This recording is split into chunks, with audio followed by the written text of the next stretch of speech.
CTET পরীক্ষার যে বাংলা ভাষা রয়েছে তার বাংলা প্যাডাগজির তার প্র্যাকটিস সেট যেটা রয়েছে এটা নিয়ে আমরা আজকে আলোচনা করব। এখানে বেশ কয়েকটি প্যাডাগজির প্রশ্ন আপনাদের জন্য আজকে আমরা নিয়ে এসেছি। সুতরাং শেষ পর্যন্ত সাথে থাকুন, বেশ কয়েকটি প্রশ্ন আপনারা পাবেন এবং আপনারা আমাদের সঙ্গে তার কারেক্ট আনসার কী হবে সেটা আপনারা খুব তাড়াতাড়ি আমাদের সঙ্গে কমেন্ট করুন এবং এই ধরনের ক্লাস পেতে এখনই আমাদের চ্যানেলকে সাবস্ক্রাইব করে সাথে থাকুন, কারণ এখন ভালো হাতের লেখায় যথাযথ প্রকাশ ঘটবে। ভালো হাতের লেখায় যথাযথ প্রকাশ ঘটবে। তো একজন ছাত্র যদি ভালো হাতের লেখা লেখে তখন সেটাকে আমরা কি বলে প্রকাশ পাবো বা কখন সেটা প্রকাশ ঘটবে? ছন্দ যদি ঠিকঠাক থাকে তাহলে, অলংকার যদি ঠিকঠাক থাকে তাহলে, বর্ণ যদি ঠিকঠাক থাকে তাহলে, আর ছেদ, জ্যোতি এবং বিরাম চিহ্নের যদি সঠিক ব্যবহার থাকে তখন আমরা সেটাকে ভালো হাতের লেখা বলতে পারবো বা ভালো হাতের লেখার যথাযথ প্রকাশ সেখানে ঘটবে। তো এই ১ নম্বর প্রশ্নের কারেক্ট আনসার কী হবে? আপনারা খুব তাড়াতাড়ি কমেন্ট করুন। তবে আপনারা আমাদের আগে কমেন্ট করবেন। তার ফলে কী হবে? আপনারা কতটুকু শিখতে পেরেছেন সেটা আপনারা নিজে থেকেই অনুমান করতে পারবেন। তো এই প্রশ্নের কারেক্ট আনসার হবে ভালো হাতের লেখায় যথাযথ প্রকাশ ঘটবে।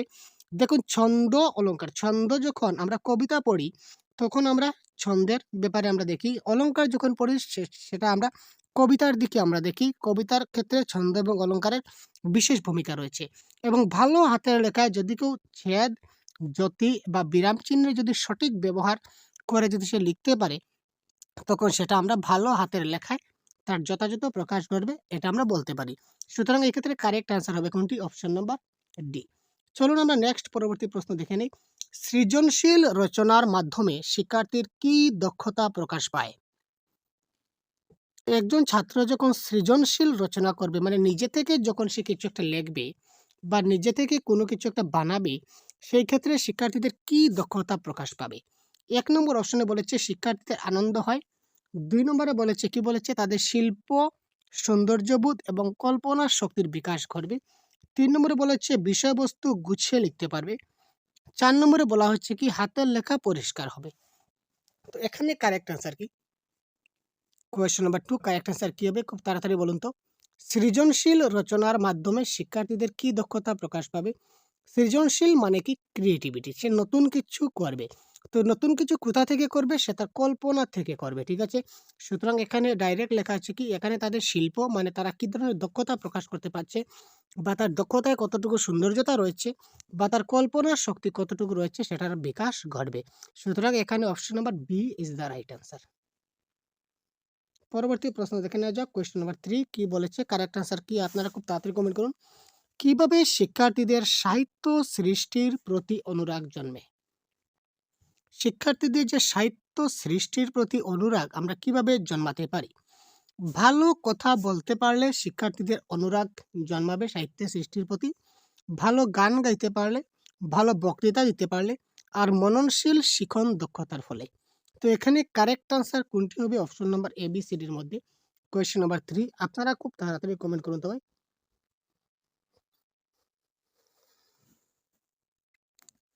শিক্ষার্থীদের সাহিত্য সৃষ্টির প্রতি অনুরাগ জন্মাবে। সাহিত্য তখনই সে সৃষ্টি করতে পারে যখন সে মননশীলভাবে শিখন দক্ষতা লাভ করবে তখন। ঠিক আছে? ভালো গান গাইতে পারলে হবে না, ভালো কথা বললে হবে না, ভালো বক্তৃতা দিলে হবে না। তার কারেক্ট আনসার হবে কি? মননশীল শিখন দক্ষতার ফলে তার সাহিত্য সৃষ্টির প্রতি অনুরাগ জন্মাবে। লিখন অভ্যাসের ফলে মানুষের কি লাভ হয়? নেক্সট প্রশ্ন। লিখন অভ্যাসের ফলে মানুষের কি লাভ হয়? Question number 4 correct answer comment বক্সে তাড়াতাড়ি বলুন তো ABCD। আপনারা এইভাবে লিখবেন কোয়েশ্চেন নাম্বার 4 এ নতুবা বি নতুবা সি নতুবা ডি। আপনাদের মত অনুযায়ী কারেক্ট আনসার কোনটি হয়? খুব তাড়াতাড়ি কমেন্ট করুন তো। লিখন অভ্যাসের ফলে মানুষের কি লাভ হবে? মানুষের হাতের লেখা পরিষ্কার হবে, মননচিত্ত শুদ্ধ হবে, মোটামুটি শুদ্ধভাবে সে লিখতে পারবে, লেখায় বানান ভুল থাকবে না। লিখনের অভ্যাস মানুষের যত বেশি হবে এখানে কি হবে? সে যদি খুব বেশি যদি লেখার প্র্যাকটিস করে তখন তার কি হবে? শুদ্ধভাবে মোটামুটি লিখতে পারবে সেটা আমরা বলতে পারি না। কারণ কি? কারণ সে যদি খুব ভালো করে বেশি লেখে, লিখনের অভ্যাস যদি তার বেশি থাকে তখন তার কি হবে? শুদ্ধভাবে মোটামুটি লিখবে না, পুরোপুরি শুদ্ধ লিখবে। হাতের লেখা পরিষ্কার হবে। যার হাতের লেখা সে যদি গুড, গুড করে লেখে, সুন্দর হাতের লেখা যদি লিখে, তাহলে ১ম বার লিখলেও কিন্তু তার হাতের লেখা পরিষ্কার হয়। সেখানে বারবার লিখনের অভ্যাস করার কোনো প্রয়োজন নেই।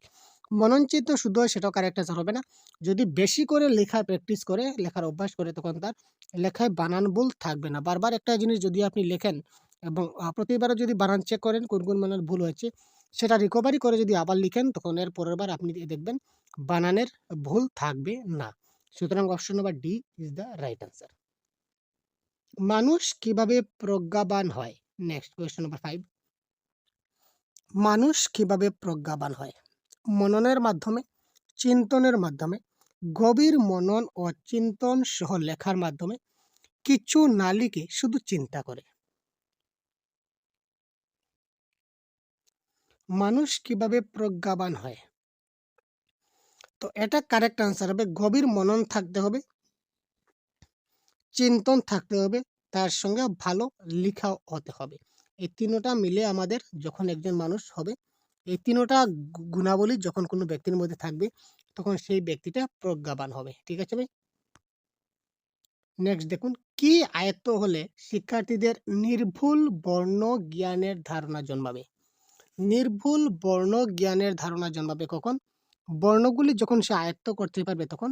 বর্ণগুলি ঠিকমতো বলতে পারলে, বর্ণের ছাঁদ ও উচ্চারণ সম্বন্ধে স্পষ্ট ধারণা জন্মালে, বর্ণগুলি ঠিকঠাক মতো পড়ে যেতে পারলে। তো এখানে কোয়েশ্চেন নাম্বার 6 এর কারেক্ট আনসার কোনটি হবে? আপনারা সবাই কারেক্ট আনসার কমেন্ট বক্সে বলুন এবং ক্লাসের একদম শেষে আপনারা বলে দেবেন যে কার কতটি আনসার কারেক্ট হলো। ঠিক আছে ভাই?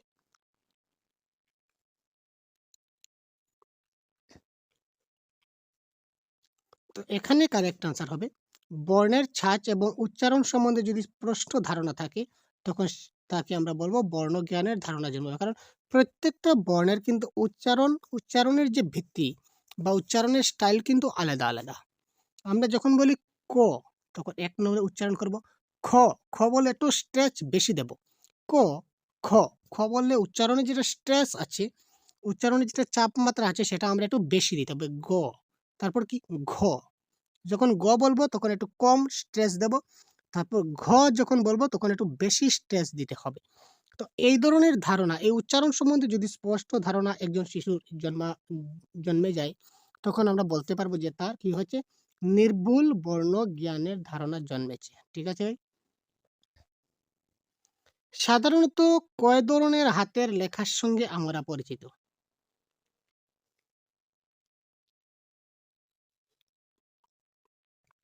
তো এটা কারেক্ট আনসার হবে ২ ধরনের। ইংলিশে যেরকম ২ ধরনের লেখা আছে ক্যাপিটাল লেটার, স্মল লেটার, বাংলায় সেম টু সেম আমরা ২ ধরনের হাতের লেখার সঙ্গে আমরা কি আছি?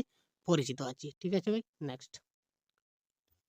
লিখনের দ্রুততা বৃদ্ধি পায়। লিখনের দ্রুততা বৃদ্ধি পায় বয়স বৃদ্ধির সঙ্গে, সঙ্গে, শরীর বৃদ্ধির সঙ্গে, সঙ্গে, শরীরে রোগের প্রকোপ বৃদ্ধি পেলে, না উপরের সবগুলি? তো এখানে কোয়েশ্চেন নাম্বার ৮ এর কারেক্ট আনসার কি হবে? খুব তাড়াতাড়ি কমেন্ট করুন তো কোয়েশ্চেন নাম্বার ৮ কি হতে পারে? এটা হবে কারেক্ট আনসার বয়স বৃদ্ধির সঙ্গে, সঙ্গে। আপনারা যারা বয়স বৃদ্ধির সঙ্গে, সঙ্গে দিচ্ছেন অসংখ্য ধন্যবাদ আপনাদের। তো বয়স বৃদ্ধির সঙ্গে, সঙ্গে মানুষের কি হয়? লিখন দক্ষতার সেটা কি হবে? বৃদ্ধি পাবে। লিখনের ক্ষেত্রে স্পষ্টতা হলো, লিখনের ক্ষেত্রে যেটা স্পষ্টতা আমরা বলি ক্লিয়ার, লেখার ক্ষেত্রে একটা স্পষ্টতা রয়েছে যে লেখাটা কিন্তু স্পষ্ট হতে হবে। তো এই যে স্পষ্টতা সেটা কি? বাক্যের মধ্যে শব্দগুলির পরস্পর থেকে নির্দিষ্ট দূরত্বে অবস্থান, তারপর হচ্ছে সাধু ভাষার ব্যবহার, তারপর হচ্ছে কি চলিত ভাষার ব্যবহার, তারপর হচ্ছে উপরের সবগুলি। তো এই ক্ষেত্রে কারেক্ট আনসার কোয়েশ্চন নাম্বার 9 কি হবে বলুন তো? বাক্যের মধ্যে প্রত্যেকটা যে আমরা আ বর্ণ লিখবো, বর্ণের প্রত্যেকটা যেটা সাইজ রয়েছে যেমন হ, ল। এই দেখুন আমি লিখলাম হল। হটা কি ছোট, লটা আমি বড় লিখলাম। সেটা আমার স্পষ্টতা বোঝায় না। ঠিক আছে? তারপর আরেকটা আমি দিকে দিয়ে দিচ্ছি আপনাদের।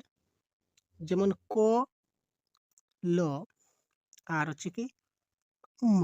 এবার দেখুন ক, ল, ম লিখলাম। সবগুলি ক এবং ল ২ টা প্রায় সেম রয়েছে, সেম দূরত্বে এবং মটা কিন্তু অনেক বেশি দূরত্বে আমার রয়ে গেছে এবং মটা একটু বড় হয়ে গেছে। কি হতে হবে? পরস্পর বাক্যের মধ্যে শব্দগুলির পরস্পর থেকে নির্দিষ্ট দূরত্বে অবস্থান। প্রত্যেকটা শব্দের যেটা দূরত্ব রয়েছে, প্রত্যেকটা বর্ণের দুঃখিত, প্রত্যেকটা বর্ণের যেটা দূরত্বটা কি হতে হবে? একদম সমান হতে হবে এবং লেখার যেটা সাইজ রয়েছে, প্রত্যেকটা সাইজ আমার কি হতে হবে? সমান হতে হবে। তখন সেটাকে আমরা কি বলবো? স্পষ্টতা বলবো। সুতরাং অপশন নম্বর এ এই ক্ষেত্রে কি কারেক্ট আনসার। এখানে সাধু ভাষা ব্যবহার করেও আমরা লিখতে পারি বা চলিত ভাষা ব্যবহার করেও লিখতে পারি, দুটোটাও কিন্তু শুদ্ধ। সাধু ভাষা ব্যবহার করে লিখতে পারি, চলিত ভাষা ব্যবহার করে শুনতে পারি, কিন্তু সাধু এবং চলিত মিক্সড করে আমরা লিখতে পারি না। সুতরাং এই ক্ষেত্রে কারেক্ট আনসার কোনটি হবে? বাক্যের মধ্যে পরস্পর থেকে নির্দিষ্ট দূরত্ব অবস্থান, সাধু চলিত কোনো ব্যাপার নয়। তো স্পষ্টতা বলেছে, স্পষ্টতা মানে কি? সেই প্রত্যেকটা যে আমাদের বর্ণ আছে সবগুলি একই দূরত্বে অবস্থান করতে হবে এবং একই মাপের হতে হবে। নেক্সট, লেখার জন্য শিক্ষার্থীর কিসের প্রয়োজন? খাবারের প্রয়োজন, ঘুমের প্রয়োজন, খেলার প্রয়োজন, না আগ্রহের প্রয়োজন? তো এই প্রশ্নের কারেক্ট অ্যান্সার আমি জানি আপনারা খুব অনায়াসে দিতে পারবেন খুব তাড়াতাড়ি। তো বলুন তো ভাই এই প্রশ্নের কারেক্ট অ্যান্সার কি হবে? কোয়েশ্চেন নাম্বার 10, লেখার জন্য শিক্ষার্থীদের কিসের প্রয়োজন হবে? লিখতে গেলে শিক্ষার্থীদের কিসের প্রয়োজন? খাবারের তো প্রত্যেকটা ব্যক্তির প্রয়োজন হচ্ছে খাবারের। সে লেখা জানুক চাহে না জানুক বা লেখার তার ইচ্ছা থাকুক চাহে না থাকুক, সে লিখতে পারুক কি না পারুক, তার খাবারের তো প্রয়োজন রয়েছে। ঘুমের প্রয়োজন, প্রত্যেকটা ব্যক্তির ঘুমের প্রয়োজন রয়েছে, তার সঙ্গে লেখার কোনো প্রয়োজন নেই, লেখার কোনো সম্পর্ক নেই। খেলার কোনো সম্পর্ক নেই, লেখার সঙ্গে খেলার কোনো সম্পর্ক নাই। সুতরাং কারেক্ট আনসার কি হবে? আগ্রহ। লেখার আগ্রহ তার থাকা উচিত। সে যদি বলে যে আমি লিখবো, আমাকে লিখতে হবে, তার যদি লেখার প্রতি ইন্টারেস্ট থাকে, আগ্রহ থাকে, তখনই সে লিখতে পারবে। সুতরাং লিখনের জন্য শিক্ষার্থীর আগ্রহ থাকা একান্ত প্রয়োজন। Option number D is the right answer. Next question number 11, correct answer কি হবে? আমি ক্লাসের শুরুতে এই প্রশ্নের আনসার আপনাদের বলে দিচ্ছি। শিক্ষার্থীরা কিভাবে সৃজনশীল লেখায় অভ্যস্ত হতে পারে? সবসময় এটা ওটা লিখলে, চিন্তা ভাবনা করে নির্ভুলভাবে লিখন চর্চা করলে, মাঝে মাঝে এটা ওটা লিখলে, ভাবনা ছাড়াই কোনো কিছু লিখলে, তো সৃজনশীল লেখায় তখন সে অভ্যস্ত হবে। সৃজনশীল মানে কি? ক্রিয়েটিভিটি। হঠাৎ আপনাকে বলা হলো যে আপনি কলম সম্বন্ধে 1 পেজ লিখুন। আপনি চিন্তা ভাবনা ছেড়ে কলম, আপনার কিন্তু কোনো প্রিপারেশন নেই যে কলম থেকে আপনি কি লিখবেন। আপনি খুব তাড়াতাড়ি লিখলেন বা আপনাকে বলা হলো যে আমাদের সহজ গুরু সম্বন্ধে আপনি লিখুন 1 পেজ। তখন আপনি কোনো কিছু ভেবে চিনতে না পেরে আপনার যা মনে হচ্ছে আপনি তা লিখে দিলেন। সেগুলো হচ্ছে কি? সৃজনশীল লেখা। তো এটা কারেক্ট অ্যান্সার হবে কি? ভাবনা ছাড়াই কোনো কিছু লেখা লিখলে আ সেটা সৃজনশীল লেখা হতে হয়। ঠিক আছে ভাই? তো তারপর দেখুন কোয়েশ্চেন নাম্বার 12, লিখনের একটি বৈশিষ্ট্য। আমরা কিন্তু তার আগে কিন্তু বলে দিয়েছি লিখনের বৈশিষ্ট্য। পড়তে পারা, সাহিত্য রস অনুধাবন করা, না স্পষ্টতা, না কোনোটিই নয়। সাহিত্য রস আমরা কখন অনুধাবন করি? যখন কোনো একটা পাঠ আমরা পড়ি, যখন আমরা কোনো কিছু একটা রিডিং করি, তখন সেখান থেকে আমরা সাহিত্য রস অনুধাবন করি। সেটা রাইটিং এর সঙ্গে সম্পর্কযুক্ত নয়। পড়তে পারা, লিখতে গেলে তো ভাই যা লিখবো সেটা তো পড়তে হবে নিশ্চয়। কারণ পড়তে পারার মতো লিখতেই হবে। সুতরাং এখানে কারেক্ট আনসার কি? স্পষ্টভাবে লিখতে হবে। অর্থাৎ স্পষ্টতা, আমরা যেটা একটু আগে বলেছিলাম স্পষ্টতা। তো স্পষ্টতা is the right answer. Next দেখুন, ভাষা ব্যবহারের কৌশল আয়ত্ত হলে শিক্ষার্থীরা কিভাবে উপকৃত হতে পারে? ভাষা ব্যবহারের কৌশল যদি আমরা আয়ত্ত করতে চাই, তাহলে শিক্ষার্থীরা কিভাবে উপকৃত হতে পারে? দ্রুত লিখতে পারে, শুদ্ধ লিখতে পারে, দ্রুত পড়তে পারে, না দ্রুত এবং নির্ভুলভাবে লিখতে পারে? তো কারেক্ট আনসার কি হবে? খুব তাড়াতাড়ি কমেন্ট করুন।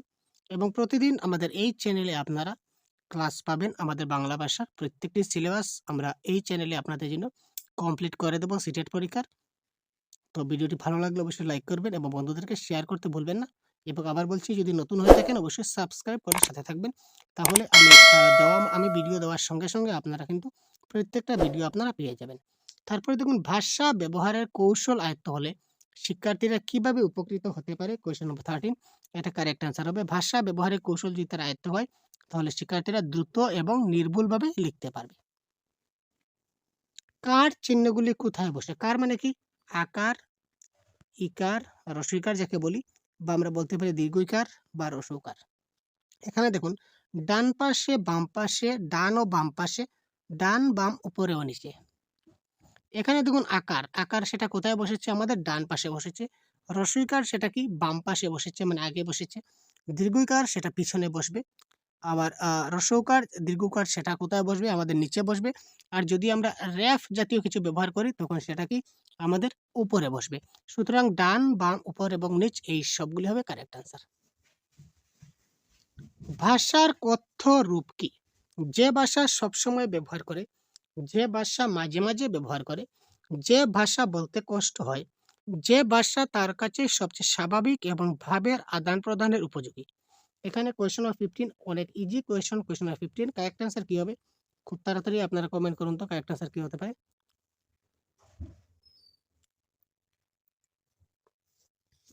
কি হবে ভাই? খুব তাড়াতাড়ি বলুন। যে ভাষা সবসময় ব্যবহার করে, আর যে ভাষা বলতে কষ্ট হয়, যে ভাষা মাঝে মাঝে ব্যবহার করে সেটা তো হবে না। ভাষা বলতে কষ্ট হবে না। এই দুটোর মধ্যে কনফিউশন। তো এখানে দেখুন যে ভাষা মানে ভাবের আদান-প্রদান, আমরা ভাবের আদান-প্রদান করার জন্য যে ভাষাটা উপযোগী এবং যে ভাষাটা তার কাছে স্বাভাবিক, সেটাই তার ক্ষেত্রে কি হবে? কথ্য ভাষা হবে। ঠিক আছে? Option number D is the right answer. আরোহী পদ্ধতিটি মনোবিজ্ঞানসম্মত পদ্ধতি। কারণ কি? আরোহী পদ্ধতি যেটা কি সেটা মনোবিজ্ঞানসম্মত পদ্ধতি। তার কারণ কি? এটি অজানা থেকে জানা যায়, বিমূর্ত থেকে মূর্তর দিকে যায়। এটি জানা থেকে অজানায় যায়, আবার বিশেষ থেকে সাধারণের দিকে যায়। অর্থাৎ আরোহী পদ্ধতির বৈশিষ্ট্য আমাদের জানতে হবে, অবরোহী পদ্ধতির বৈশিষ্ট্যগুলো আমাদের জানতে হবে।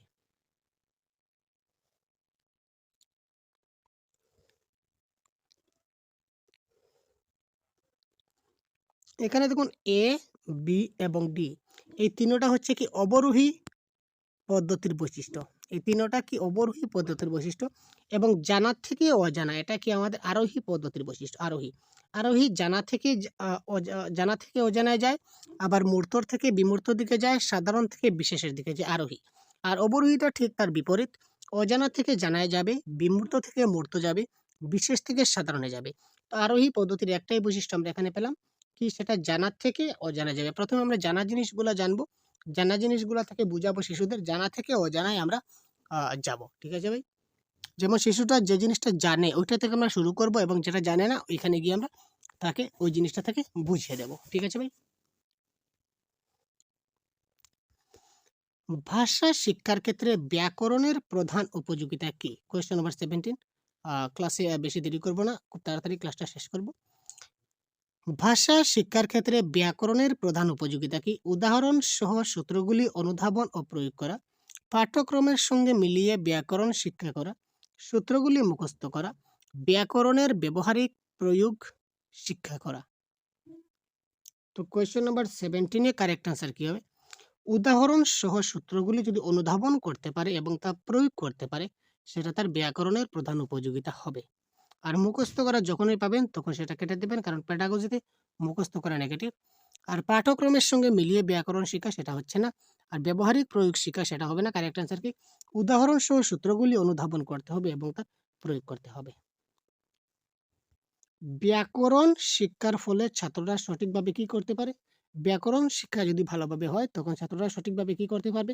ব্যাকরণের জটিল নিয়মগুলি বুঝতে পারে, সঠিক বানান লিখতে পারবে, উপযুক্তভাবে ভাষা ব্যবহার করতে পারবে, উপরের সবগুলোই আয়ত্ত করতে পারবে। তো এখানে দেখুন কোয়েশ্চন নাম্বার 18 কারেক্ট আনসার কি হবে? কমেন্ট করুন তাড়াতাড়ি। Question number 18।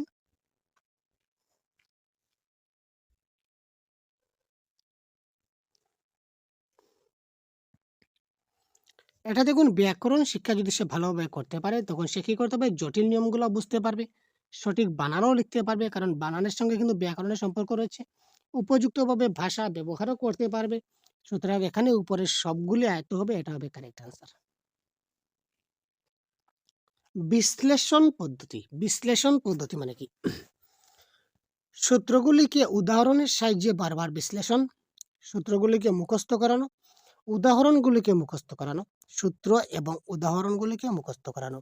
তো কারেক্ট অ্যান্সার কি হবে? বিশ্লেষণ পদ্ধতি। Question number 19। 19 এর এবিসিডি কোনটা কারেক্ট অ্যান্সার হবে? খুব তাড়াতাড়ি কমেন্ট করুন তো।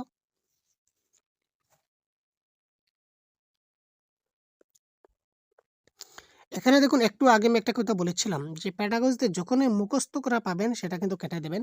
তো দেখুন মুখস্থ করা রয়েছে, মুখস্থ করা রয়েছে, আবার এখানে দেখুন মুখস্থ করা, 3টা মুখস্থ আমরা কেটে দিলাম। আলটিমেটলি আমাদের কারেক্ট অ্যান্সার কি? অপশন নাম্বার এ, সূত্রগুলিকে উদাহরণের সাহায্যে বারবার বিশ্লেষণ করতে হবে, তাই না? আবার দেখুন এখানে বিশ্লেষণ পদ্ধতির মধ্যে কিন্তু লুকিয়ে আছে যে আমাদের কি করতে হবে, বারবার বিশ্লেষণ করে তাকে বুঝাতে হবে। সুতরাং বিশ্লেষণ পদ্ধতিতে বিশ্লেষণ করতে হবে, এটা স্বাভাবিক ব্যাপার। সুতরাং অপশন নম্বর এ সব দিক দিয়ে কারেক্ট আনসার। তারপর দেখুন আজকের ক্লাসের একদম সর্বশেষ প্রশ্ন আমরা যেটা আলোচনা করব। তো এই প্রশ্নের কারেক্ট আনসার কি হবে আপনারা একটু কমেন্ট বক্সে কমেন্ট করুন তো ভাই। অবরোহী পদ্ধতির বৈশিষ্ট্য কি? আমরা একটু আগে আপনাদের বলে দিয়েছিলাম আরোহী এবং অবরোহী। ভাষাই ব্যাকরণকে অনুসরণ করবে। ব্যাকরণ ভাষাকে অনুসরণ করে। শিশু কিশোরের পক্ষে উপযোগী। ব্যাকরণ পাঠকে আকর্ষণীয় করে। তো এই ক্ষেত্রে কারেক্ট আনসার কি? অবরোহী পদ্ধতির বৈশিষ্ট্য এবিসিডি কোনটা কারেক্ট হবে তাড়াতাড়ি কমেন্ট করুন।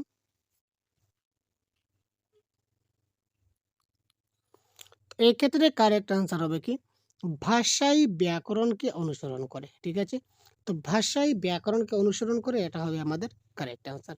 তো শিক্ষাদানের ক্ষেত্রে কোন বিষয়ের উপর নজর দিতে হবে, এবং আপনারা প্রত্যেকটা প্রশ্নের আনসার আমি বারবার বলবো না, প্রথমেই বলে রাখি, প্রত্যেকটি প্রশ্নের আনসার আপনারা কমেন্ট বক্সে জানিয়ে দিন যে কারেক্ট আনসার কি হবে। তাতে করে আপনাদের যথেষ্ট লাভ হবে। কিভাবে লাভ হবে? কারণ আপনারা শিওর হবেন যে কারেক্ট আনসার কোনটি। ঠিক আছে, এবং আপনাদের কনফিডেন্স লেভেল যেটা সেটা হাই হবে। বারবার আমি বলি, তো বারবার বলবো না, কমেন্ট করুন কমেন্ট করুন, শুধু একবার বলে দিলাম যে প্রত্যেকটা প্রশ্নের উত্তর আপনারা কমেন্ট বক্সে আমার আগে জানিয়ে দিবেন। তারপর আমার সঙ্গে মিলিয়ে নেবেন যে কারেক্ট আনসার কী হয়। তখন আপনাদের যেটা জানার যেটা আপনাদের কতটি কারেক্ট হয়েছে সেটা আপনারা খুব ভালো করে বুঝতে পারবেন। তারপর প্রথম প্রশ্ন দেখুন, আমাদের আজকের প্রথম প্রশ্ন, ব্যাকরণ শিক্ষাদানের ক্ষেত্রে কোন বিষয়ের উপর নজর দিতে হবে? নির্ভুল ও দক্ষতার সঙ্গে ভাষা বিকাশ, ব্যাকরণের সূত্রগুলি শেখানো, সূত্রস্থ উদাহরণ অধিগত করানো, ভালোভাবে সূত্রগুলি বুঝিয়ে দেওয়া। তো ব্যাকরণ শিক্ষাদানের ক্ষেত্রে কোন বিষয়ের উপর নজর দিতে হবে? কারেক্ট আনসার কি হবে?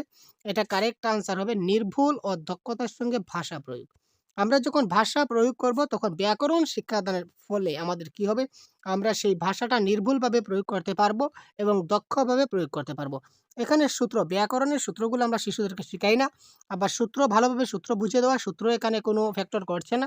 আবার এখানে দেখুন সূত্রস্থ, সূত্র আমাদের এই ক্ষেত্রে ব্যাকরণের ক্ষেত্রে ফ্যাক্টর করে না। সুতরাং সূত্র তিনোটা আমরা কেটে দিলাম। আল্টিমেটলি আমাদের option number A is the right answer. পরবর্তী প্রশ্ন, কোনো শিক্ষার্থী বানান ভুল করলে শিক্ষক হিসেবে আপনি কি করবেন? দেখুন এই প্রশ্নের আনসার আপনারা আমার আগে শেষ করে দেবেন। দেখুন, বকাবকি করবেন, আমরা শিশুদেরকে বকাবকি করি না।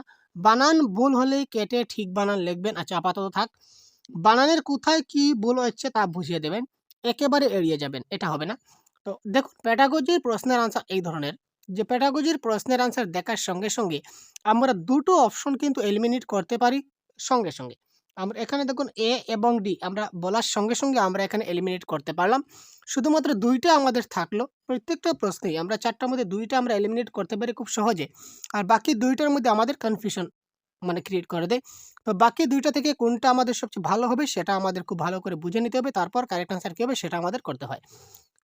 তো এখানে দেখুন বিতে বলেছে ভুল বানান কেটে ঠিক বানান লিখবেন। ঠিক আছে, শিক্ষক যদি শিক্ষার্থীরা বানান ভুল করে তাহলে তিনি ভুল বানানটাকে কেটে তিনি শুদ্ধ বানান লিখে দেবেন। ঠিক আছে, এটা কারেক্ট। কিন্তু এখানে অপশন নম্বর সি বলেছে, দেখুন বানানের কোথায় কি ভুল হয়েছে তা বুঝিয়ে দেবেন। তো এখানে দুটি থেকে বেস্ট কোনটি হবে? দেখুন, শিক্ষক যদি বানান ভুল করে ঠিক বানান লেখেন এবং বানানটা কেন ঠিক হলো কেন ভুল হলো যদি তিনি না বলেন, তাহলে শিক্ষার্থীরা শিখবে না। বারবার তিনি সেই ভুলগুলা সংশোধন করতে যাবেন, বারবার শিক্ষার্থীরা ভুল করবে এবং তিনি বারবার কাটবেন, বারবার তিনি সংশোধন করে দেবেন। এই ক্ষেত্রে শিক্ষার্থীর শিক্ষণটা তার কেন ভুল হলো সেটা তারা বুঝতে পারবে না। কিন্তু শিক্ষক মহাশয় একবার যদি বুঝিয়ে দেন যে বানানের তোমার এই জায়গাটাতে ভুল হয়েছে এবং এইরকম ভুল হয়েছে, তো এইরকম তুমি করতে নেই, ওটা ওরকম দিলে শুদ্ধ হবে। এরকম যদি তিনি বুঝিয়ে দেন তাহলে পরবর্তী সময়ে যখন শিশুটা বানান লিখবে তখন তার মাথায় জিনিসটা থাকবে। সুতরাং অপশন নাম্বার সি এই ক্ষেত্রে হয়ে যাবে কি কারেক্ট আনসার। তারপর দেখুন ভাষার উদ্দেশ্য কি? আমরা এইমাত্র বললাম ভাষার সৌন্দর্যকে সেটা নষ্ট করে না, শিক্ষার্থীদের নিরুৎসাহ করি না, কেবলমাত্র শুধু থাকলে প্যাডাগজিতে নেগেটিভ হয়। তো এখানে কারেক্ট আনসার হবে সাহিত্য পাঠের পথকে সুগম করা। নেক্সট, ব্যাকরণ শিক্ষায় সিদ্ধান্ত বা সূত্র পদ্ধতির বৈশিষ্ট্য কি? কারেক্ট আনসার কি হবে বলুন তো আপনারা। ব্যাকরণ শিক্ষায় সূত্র পদ্ধতি বলেছে, তার মানে অপশনে সূত্র থাকতে হবে। ঠিক আছে, তো এখানে সূত্রগুলি মুখস্থ করা, শুধুমাত্র সূত্র মুখস্থ করলে হবে না, সূত্রের সঙ্গে সিদ্ধান্ত মানে কি উদাহরণটা মুখস্থ করতে হবে বা উদাহরণটা বুঝতে হবে। সুতরাং সূত্র এবং উদাহরণ মুখস্থ করানো, এটা হবে এই ক্ষেত্রে কি কারেক্ট আনসার। তারপর দেখি অবরোহী পদ্ধতির বৈশিষ্ট্য কি? আপনারা সবাই জানুন অবরোহী পদ্ধতি, আরোহী পদ্ধতি। আগে সূত্র পরে উদাহরণ, আগে উদাহরণ পরে সূত্র। শুধু নিয়মগুলি জানানো হয়, শুধু উদাহরণগুলি জানানো হয়। তো এই ক্ষেত্রে কারেক্ট আনসার কোনটি হবে? কোয়েশ্চেন নাম্বার 25 এর বলুন তো। অবরোহী পদ্ধতিতে কি করা হয়? আগে সূত্র পরে উদাহরণ দেওয়া হয় অবরোহী। আর আরোহীতে আগে উদাহরণ পরে সূত্র। এটা হচ্ছে আরোহীর উদাহরণ। এটা হচ্ছে আরোহী আর এটা হবে কি অবরোহী। অবরোহী পদ্ধতি তরুণ শিক্ষার্থীদের পক্ষে প্রযুক্ত নয় কারণ কি? অবরোহী পদ্ধতিটা যারা তরুণ শিক্ষার্থী রয়েছে তাদের ক্ষেত্রে সেটা প্রযুক্ত নয়, মানে অ্যাপ্লিকেবল নয়। এটার কারণ কি? এটি বেশি বিজ্ঞান নির্ভর, এতে উদাহরণের প্রয়োগ বেশি, এটি ছাত্রদের স্মৃতিশক্তির উপর নির্ভর করে, এটি মনোবিজ্ঞান নির্ভর। তো অবরোহী পদ্ধতিটা শিশুদের স্মৃতিশক্তির উপর ভিত্তি করে, মানে আমরা আগে বলেছিলাম, আগেরটা একটু দেখি, যে আগে সূত্র দেব পরে উদাহরণ দেব। ঠিক আছে? এবার ধরুন আমরা ম্যাথমেটিক্স করছি, একটা উদাহরণ, ম্যাথমেটিক্স করছি। তো ম্যাথমেটিক্সে কিন্তু অনেকগুলা সূত্র থাকে, অনেক সূত্র। আমরা ধরে নিলাম ১০০টা সূত্র আছে, ১০০টা সূত্র। তো ১০০টা সূত্র প্রথমে সে শিখবে, তারপর সে অঙ্কগুলা করতে পারবে, তারপর উদাহরণ করতে পারবে, তাই না? এবার ধরে নিন একটা শিক্ষার্থীর স্মৃতিশক্তি খুব দুর্বল। সে কি করতে পারল না? সূত্রগুলা মুখস্থ রাখতে পারল না, বা আজকে মুখস্থ করলো ৩ দিন পরে সেটা ভুলে গেল। সেই ক্ষেত্রে অবরোহী পদ্ধতিটা প্রযুক্ত নয়। সুতরাং এটা সেইজন্য এখানে বলেছে কি এটি ছাত্রদের স্মৃতিশক্তির উপরে নির্ভর করছে। ঠিক আছে ভাই? তারপর দেখুন আরোহী পদ্ধতি, একটু আগে যেটা বলেছিলাম আরোহী পদ্ধতি, কোয়েশ্চেন নাম্বার 27 কি হবে কারেক্ট অ্যান্সার? তাড়াতাড়ি বলুন তো। এবং ক্লাসটা ভালো লাগলে অবশ্যই লাইক করুন ভাই। আপনাদের এক একটা লাইক কিন্তু আমাদের অনেক মোটিভেট করে। আপনারা যারা এখনো পর্যন্ত লাইক করেনি, অবশ্যই কাইন্ডলি একটা লাইক করে দেবেন। দেখুন আরোহী পদ্ধতি। তো আরোহী পদ্ধতি কি? এখানে প্রথমে উদাহরণ দেওয়া হয়, তারপর প্রথমে সূত্র বলা হয়, কোনো উদাহরণ দেওয়া হয় না, শুধু সূত্র আলোচিত হয়।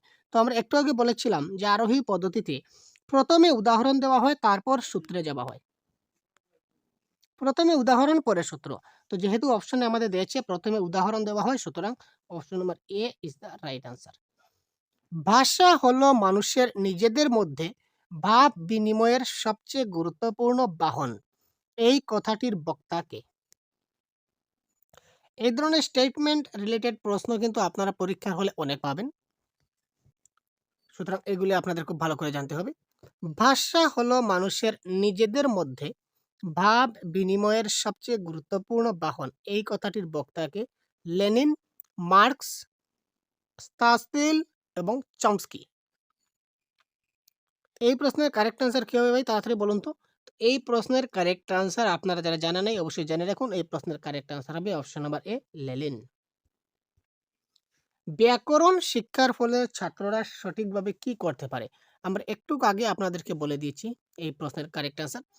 ব্যাকরণ শিক্ষার ফলে ছাত্ররা ভাষা ব্যবহার করতে পারে সঠিকভাবে, ভালোভাবে গান গাইতে পারে, গদ্য কবিতার রস আস্বাদন করতে পারে, ভালোভাবে আবৃত্তি করতে পারে। কি হবে কারেক্ট আনসার? ব্যাকরণ শিক্ষার ফলে ছাত্ররা কি করতে পারে বলুন তো? ব্যাকরণ শিক্ষার ফলে, ব্যাকরণ শিক্ষাটা কেন দেওয়া হয়? ছাত্ররা যাতে ভাষাটা ভালোভাবে ব্যবহার করতে পারে। এখানে গান গাওয়ার সঙ্গে ব্যাকরণের কোনো সম্পর্ক নাই। আবৃত্তির সঙ্গে ব্যাকরণের সম্পর্ক আছে, কোথায় আছে? ছন্দর ক্ষেত্রে এবং অলংকারের ক্ষেত্রে। কিন্তু ওভারঅল যদি আমরা ডিটেইলসে চিন্তা করি, তখন সেটা ছন্দ এবং অলংকার সে যদি ভাষাই ব্যবহার করতে না পারে, সে যদি পড়তেই নাই পারে, তাহলে সে ছন্দ অলংকার কিভাবে নির্ণয় করবে এবং ছন্দ অলংকার ব্যবহার করে কিভাবে পড়বে? সুতরাং এই ক্ষেত্রে কারেক্ট আনসার হবে অপশন নাম্বার এ, ভাষা ব্যবহার করতে পারে। শিক্ষণের জন্য মূর্তন একান্ত প্রয়োজন। এই উদ্দেশ্যে আমরা যে সকল বস্তু সামগ্রী বা কৌশল ব্যবহার করে থাকি তা হলো, মূর্তন মানে বুঝতে পারছেন, যা দিয়ে আমরা শিক্ষার্থীকে শিখাই, বা আমরা বলতে পারি যেটাকে টিএলএম, মূর্ত বস্তু। একথায় শেষ। মূর্তন শব্দের অর্থ মূর্ত বস্তু।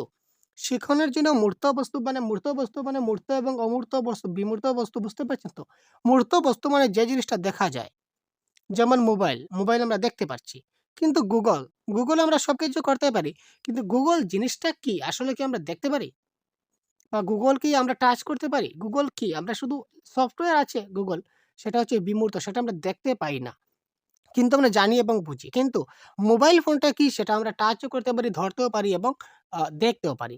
সুতরাং এটা হচ্ছে কি আমাদের টিএলএম বা মূর্ত বস্তু। তো এই মূর্ত বস্তুর শিক্ষকের পেশাগত গুণাবলী, আচ্ছা টিএলএম পেশাগত গুণাবলী হবে কি? সেটা বানানে নির্ভুলতা হয় কি? না। হাতের লেখা হবে কি? না। তো টিএলএম মানে কি? টিএলএম মানে হচ্ছে কি? শিক্ষামূলক প্রদীপন। ঠিক আছে ভাই? শ্রবণ ভিত্তিক উপকরণের উদাহরণ হলো শ্রবণ ভিত্তিক, অর্থাৎ কিসের মাধ্যমে শিক্ষার্থীরা শুনতে পাবে? কিসের মাধ্যমে শিক্ষার্থীরা শুধুমাত্র শুনতে পায়? অভিনয়ে তারা কি করতে পারে? শুনতেও পায়, দেখতেও পায়। আবার অভিনয়ে কিন্তু সে নাও শুনতে পারে। কারণ কি? যদি অভিনয়টা বাকরুদ্ধ হয়। বাকরুদ্ধ মানে যদি সে শুধু অভিনয় করে যায় কিন্তু সে যদি কোনো কিছু বলে না, সেটাও কিন্তু এক ধরনের অভিনয়। সুতরাং সেখানে শুধু দেখতে পাচ্ছে, শুনতে পাচ্ছে না। টেলিভিশন, টেলিভিশন হচ্ছে কি? দৃশ্য শ্রাব্য। দৃশ্য শ্রাব্য মানে সে দেখতেও পাচ্ছে এবং শুনতেও পাচ্ছে। শিক্ষকের চার্টের বিবরণ দেওয়া। চার্ট দেখতে পাচ্ছে, ঠিক আছে? এখানে শোনার কোনো বালাই নেই।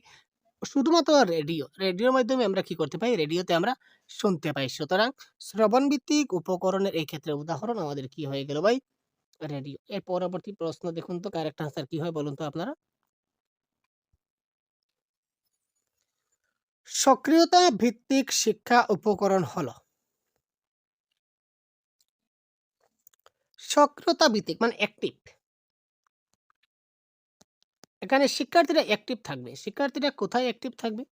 অভিনয়ে থাকবে, নৃত্যতে থাকবে, রেডিওর সাহায্যে থাকবে, না টেপ রেকর্ডারে থাকবে? দেখুন ট্যাপ রেকর্ডার এবং রেডিও এখানে কিন্তু শিক্ষার্থী অ্যাক্টিভ নয়। ট্যাপ রেকর্ডার ট্যাপ চালু করে দেবেন, ট্যাপে যা বলবে শিক্ষার্থী শুনবে। এখানে শিক্ষার্থীরা কিন্তু অ্যাক্টিভ নয়। রেডিও, রেডিও আপনি যা চাবি দিবেন, রেডিও চাবি দেওয়ার সঙ্গে সঙ্গে রেডিও স্টেশনে যা চলছে তা বাজবে। শিক্ষার্থীরা সেখানে সরাসরিভাবে অংশগ্রহণ করতে পারবে না। আগে বলেছিলাম যে ২ টা অপশন আমরা কেটে দেব, বাকি ২ টার মধ্যে কিন্তু সমস্যা থাকে। এবার অভিনয় হবে না নৃত্য হবে?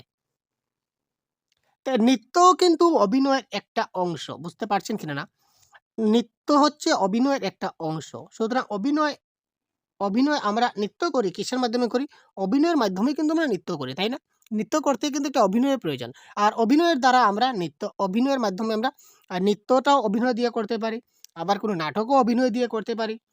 বা একটা কবিতা আবৃত্তি যখন পড়ব তখন হাত পা নাড়াচাড়া করে সেটাও অভিনয় করে আমরা একটা কবিতা আবৃত্তি করতে পারি। সুতরাং আল্টিমেটলি অভিনয় হচ্ছে এখানে দাদা। অভিনয় হচ্ছে সবচেয়ে বড়। সুতরাং অভিনয় ইস দ্য রাইট আনসার।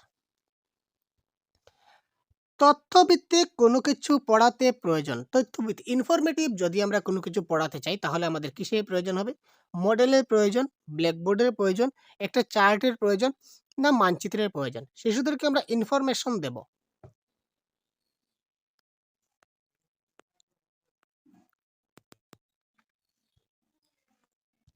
তাড়াতাড়ি কারেক্ট আনসার কি হবে তাড়াতাড়ি কমেন্ট করুন। তথ্যভিত্তিক কোনো কিছু পড়াতে প্রয়োজন, ইনফরমেশন কোনো কিছু দিতে সময় আমাদের কি পড়াতে হবে? মানে কোন জিনিসটা এখানে প্রয়োজন হবে বলুন তো? ইনফরমেশন আমরা একটা চার্টে পাই। মডেলও পাই না, ব্ল্যাকবোর্ডেও পাই না, মানচিত্রও পাই না, আমরা চার্টে পাই। চার্টের মধ্যে মানচিত্রতে তথ্য পাই কিন্তু সেটা লিমিটেড। কিন্তু চার্টের মধ্যে আনলিমিটেড। যে ধরনের চার্ট আনবেন সেই ধরনের আপনি তথ্য পাবেন, তাই না? তো এখানে কারেক্ট আনসার হবে কি? চার্ট। শিক্ষামূলক উপকরণগুলিকে কয় ভাগে ভাগ করা যায়? শিক্ষামূলক যে টিএলএম আছে, টিএলএম গুলাকে কয় ভাগে ভাগ করা যায়? সেটা হবে ৫ ভাগে। কি, কি ভাগ আমি আপনাদের পরবর্তীতে জানিয়ে দেব। তারপরে দেখুন এগুলির মধ্যে কোনটি দৃশ্য শ্রাব্য উপকরণের মধ্যে পড়ে? আমরা একটু আগে বলেছিলাম দৃশ্য শ্রাব্য মানে যেটা দেখতেও পারে এবং শুনতেও পারে।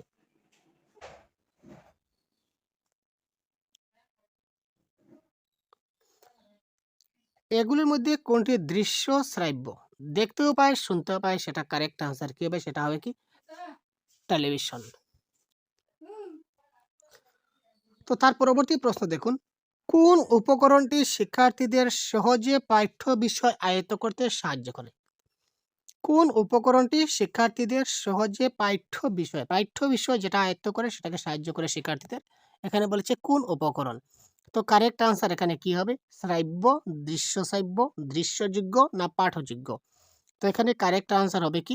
পাঠযোগ্য উপকরণ। কারেক্ট আনসার কি? পাঠযোগ্য উপকরণ। শিক্ষণীয় বিষয়কে মুক্ত করার জন্য শিক্ষক ব্যবহার করেন।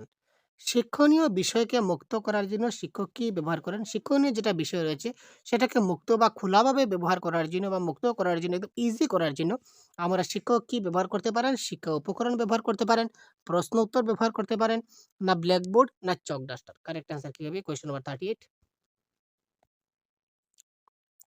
আমরা শিক্ষণীয় বিষয় যেকোনো জিনিসকে শেখাতে গেলে খুব সহজভাবে যদি আমরা শেখাতে চাই শিশুদেরকে, তখন আমাদের টিএলএম ব্যবহার করতে হয়। আর টিএলএম মানে হচ্ছে শিক্ষা উপকরণ। ঠিক আছে? পাঠ্যপুস্তক কাদের কাজে লাগে? অতি গুরুত্বপূর্ণ প্রশ্ন দেখুন, পাঠ্যপুস্তক কাদের কাজে লাগে? শিক্ষার্থীদের, শিক্ষকদের, না শিক্ষক শিক্ষার্থী উভয়ের, না সব মানুষের? এখানে কারেক্ট আনসার কি হবে? এটা কারেক্ট আনসার হবে শিক্ষার্থীদের এবং শিক্ষকদের উভয়ের কিন্তু এখানে পাঠ্যপুস্তক কাজে লাগে। তারপর দেখুন ফেনেল বোর্ড ব্যবহারের পাঠদানের সময় ব্যবহার করার কারণ কি? আমরা পাঠদানের সময় অনেক সময় ফেনেল বোর্ড ব্যবহার করে থাকি। এটার কারণ কি? বিষয় সংশ্লিষ্ট ছবি বা চার্ট ফ্ল্যানেল বোর্ডে টাঙ্গালে সহজে শিক্ষার্থীদের তা দেখানো যায় এবং বোঝানো যায়। ব্ল্যাকবোর্ড না থাকায় এই বোর্ড ব্যবহার করা হয়। ফ্ল্যানেল বোর্ড অন্যতম শিক্ষা উপকরণ হিসাবে ব্যবহার করা যায়। তো এখানে সবচেয়ে দেখুন ফ্ল্যানেল ব্ল্যাকবোর্ড না থাকার জন্য এই বোর্ড ব্যবহার করা যায় সেটা হচ্ছে না, কোনোটি নয়, এখানে হবে না। তো এখানে কারেক্ট আনসার হবে অপশন নম্বর এ। বিষয় সংশ্লিষ্ট ছবি বা চার্ট যদি ফ্ল্যানেল বোর্ডে আমরা টাঙ্গাই তাহলে শিক্ষার্থীদের সহজে সেটা আমরা দেখাতে পারি এবং বোঝাতে পারি। ব্ল্যাকবোর্ড থাকলেও কিন্তু ফ্ল্যানেল বোর্ড টাঙ্গানো যায়। ঠিক আছে? শিক্ষণ উপকরণ হিসাবে মডেল ব্যবহার একান্ত প্রয়োজন। কাদের জন্য আমরা মডেল ব্যবহার করি? দৃষ্টিহীনদের জন্য, সকলের জন্য, দৃষ্টিযুক্ত শিশুদের জন্য, বিশেষ চাহিদাযুক্ত শিশুর জন্য। তো মডেলটা আসলে কি এবং মডেলটা কাদের জন্য ব্যবহার করা হয়? মডেল হচ্ছে এক ধরনের উপকরণ যেটা দৃষ্টিহীন, যারা চোখে দেখতে পায় না, তাদের জন্য আমরা এই উপকরণটা ব্যবহার করে থাকি। নেক্সট, শিক্ষার সহায়ক উপকরণ হিসাবে ব্ল্যাকবোর্ড শ্রেণীকক্ষের কেমন জায়গায় রাখতে হবে? সেটা তো আপনারা সবাই জানেন ভাই। সেটা কি বলার দরকার আছে নাকি? আমার তো মনে হয় সেটা বলার দরকার নেই। তো শিক্ষা সহায়ক উপকরণ হিসাবে ব্ল্যাকবোর্ড শ্রেণীকক্ষের দেওয়ালে টাঙ্গিয়ে রাখবেন, যাতে সকলে দেখতে পায় এমন জায়গায় রাখবেন। এক কোণে টাঙ্গিয়ে রাখবেন, কোনটাই নয়। তো এখানে কারেক্ট আনসার হবে এমন জায়গায় আমরা রাখবো যেখানে সকলে সেটা দেখতে পায়। তারপর দেখো দর্শন ভিত্তিক উপকরণ হলো ম্যাপ, টেলিভিশন, রেডিও না সিনেমা? দর্শন ভিত্তিক আমরা দেখতে পাবো। এখানে দেখুন সমস্যা রয়েছে, কিন্তু একটা জিনিস খুব ভালো করে বুঝবেন। এটা আপনারা পট করে কিন্তু টেলিভিশন বা সিনেমা আনসার দেবেন না। এটা কারেক্ট আনসার হবে ম্যাপ। ম্যাপের মাধ্যমে কিন্তু আমরা দেখতে পাই। টেলিভিশন হচ্ছে কি দেখতেও পাই, শুনতেও পাই। সিনেমাও কি দেখতে পাই, শুনতে পাই। রেডিওতে শুধুমাত্র শুনতে পাই। কিন্তু ম্যাপের মাধ্যমে আমরা কিছু শুনতে পাই। ম্যাপ কি আমাদের কিছু বলে? না। ম্যাপ শুধুমাত্র ম্যাপ আমরা দেখি। সুতরাং দর্শন ভিত্তিক উপকরণ এখানে হবে কি? ম্যাপ। আচ্ছা পুস্তক কি? পুস্তক কি? মানব জাতির চিন্তাধারার বিবরণ, বিশেষ মানুষের চিন্তাধারার বিবরণ, বিশেষ জাতির চিন্তাধারার বিবরণ, কোনো জাতির চিন্তাধারার বিবরণ। তো এই ক্ষেত্রে পুস্তক কি? পুস্তক হচ্ছে কি মানব জাতির চিন্তাধারার বিবরণ। ঠিক আছে ভাই? তো আপকামিং সিটের পরীক্ষায় যে ধরনের প্রশ্ন আপনাদের পরীক্ষায় আসতে চলেছে সেগুলি আমি ডিটেলস আলোচনা করছি এবং এই সবগুলা ক্লাসের পিডিএফ আপনারা পেয়ে যাবেন। টেনশনের কোনো ব্যাপার নেই। এবং আমাদের সহজ গুরু ইউটিউব চ্যানেলের পক্ষ থেকে প্যাডাগজির একটি গাইড বুক আপনার জন্য প্রোভাইড করা হয়েছে এবং বেঙ্গলি গ্রামারের আরেকটি গাইড বুক এবং প্রিভিয়াস ইয়ার সবগুলা কোয়েশ্চেন পেপারের একটা গাইড বুক আমরা আপনার জন্য প্রস্তুত করেছি। যদি প্রয়োজন হয় ভিডিও ডেসক্রিপশনে লিঙ্ক থাকবে, এখান থেকে আপনারা পারচেজ করে নিতে পারবেন খুব স্বল্প দামে। তো দেখুন শিক্ষামূলক প্রদীপনের গুরুত্ব হলো বিমূর্ত শিক্ষামূলক প্রদীপন মানে টিএলএম। টিএলএম এর গুরুত্ব কি? এবার আমরা দেখব importance of TLM. Importance of TLM বিমূর্ত ধারণাকে মূর্তভাবে উপস্থাপিত করে, বিষয়বস্তু তুলে ধরে, বিভিন্ন জিনিস গড়ে তুলতে আগ্রহ করা, শিক্ষকদের দক্ষতা প্রকাশ পায়। তো টিএলএম এর মাধ্যমে এই যে আমি বললাম মোবাইল বা একটা হাতি কি? হাতি। তো যখন আমরা হাতি নিয়ে একটা ক্লাস করব, ধরে নিন আমরা হাতি নিয়ে একটা ক্লাস করলাম শিশুদের। হাতিটা তাকে বুঝাবো। ছোট শিশু, সে ধরে নিন ক্লাস 1 এ পড়ছে। সে কিন্তু হাতি সম্বন্ধে তো ধারণা নেই। হাতি কি সে সেটা বুঝতে পারছে না। তো আমরা আ যখন তাকে হাতিটা যদি তাকে বুঝাই তাহলে হাতি কি সে কি করে বুঝবে? হাতি সে বুঝবে না। তাহলে আ সেই আমরা কি হাতিকে একটা বড় হাতিকে কি ধরে আমরা ক্লাসরুমে আনতে পারবো? যে এটা হচ্ছে একটা হাতি। বড় হাতিকে আমরা ধরে ক্লাসরুমে আনতে পারবো না। হাতির একটা চিত্র যদি আমরা অঙ্কন করে যদি তার সামনে যদি রেখে দিই কাগজে বা ধরে নিন মাটি দিয়ে একটা হাতি বানালাম যে এটা হচ্ছে একটা হাতি। তখন সে হাতির সম্পর্কে বুঝতে পারবে। মানে সে বিমূর্ত ধারণা, হাতিটা তার কাছে বিমূর্ত ছিল, হাতিটাকে বুঝতে পারল না। আমরা সেটাকে সেই টিএলএম এর মাধ্যমে হাতির একটা ছবির মাধ্যমে বা একটা মাটির ছোট হাতির মাধ্যমে আমরা তাকে জিনিসটাকে হাতিটাকে বুঝালাম, মূর্তভাবে বুঝালাম। সুতরাং বিমূর্ত ধারণাকে মূর্তভাবে উপস্থাপিত করে এটা হচ্ছে কি ইম্পোর্টেন্স অফ টিএলএম।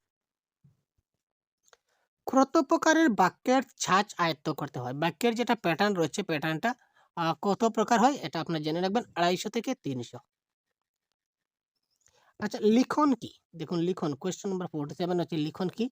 অচেতন চিন্তন প্রক্রিয়া, অর্ধ সচেতন চিন্তন প্রক্রিয়া, সচেতন চিন্তন প্রক্রিয়া না কোনটি নয়? তো লিখন কি? আমরা যখন লিখবো তখন লিখার সময় আমাদেরকে কি কোন ধরনের চিন্তন করতে হয়? তো এটা কারেক্ট আনসার কি হবে? কোয়েশ্চন 47 এটা হবে লিখতে সময় আমাদের কিন্তু চিন্তা করতে হয়। ঠিক না? খুব ভালো করে চিন্তা করতে হয় কি লিখবো। সুতরাং সচেতন চিন্তন প্রক্রিয়া। অনুচ্ছেদ রচনার দ্বারা কি হয়? এই ধরনের প্রশ্ন কিন্তু আপনার পরীক্ষায় আসে ভাই। প্রিভিয়াস ইয়ার কোয়েশ্চনে এখানে প্রশ্ন এসেছিল এখান থেকে। তো অনুচ্ছেদ রচনার দ্বারা পঠন দক্ষতার বিকাশ ঘটে, কথন দক্ষতার বিকাশ ঘটে, লিখন দক্ষতার বিকাশ ঘটে, আবার হচ্ছে শ্রবণ দক্ষতার বিকাশ ঘটে। তো অনুচ্ছেদ রচনা যখন করব, অনুচ্ছেদ যখন একটা অনুচ্ছেদ রচনা মানে কি অনুচ্ছেদ লিখা। তার মানে কি? এখানে লিখন দক্ষতার বিকাশ ঘটছে। কি হলো ভাই আপনারা কারেক্ট আনসার কমেন্ট করছেন না কি ব্যাপার? এবার কোয়েশ্চন 49 কমেন্ট করুন তো কারেক্ট আনসার কি হবে?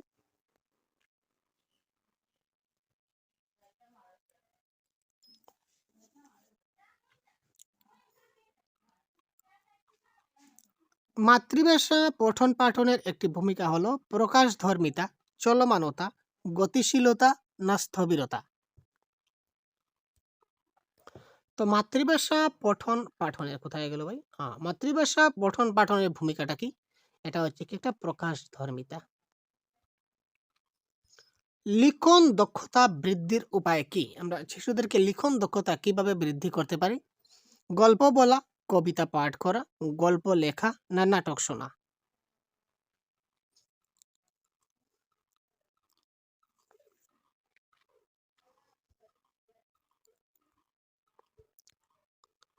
লিখন দক্ষতা বৃদ্ধির উপায় কি? এখানে কারেক্ট আনসার কি হবে?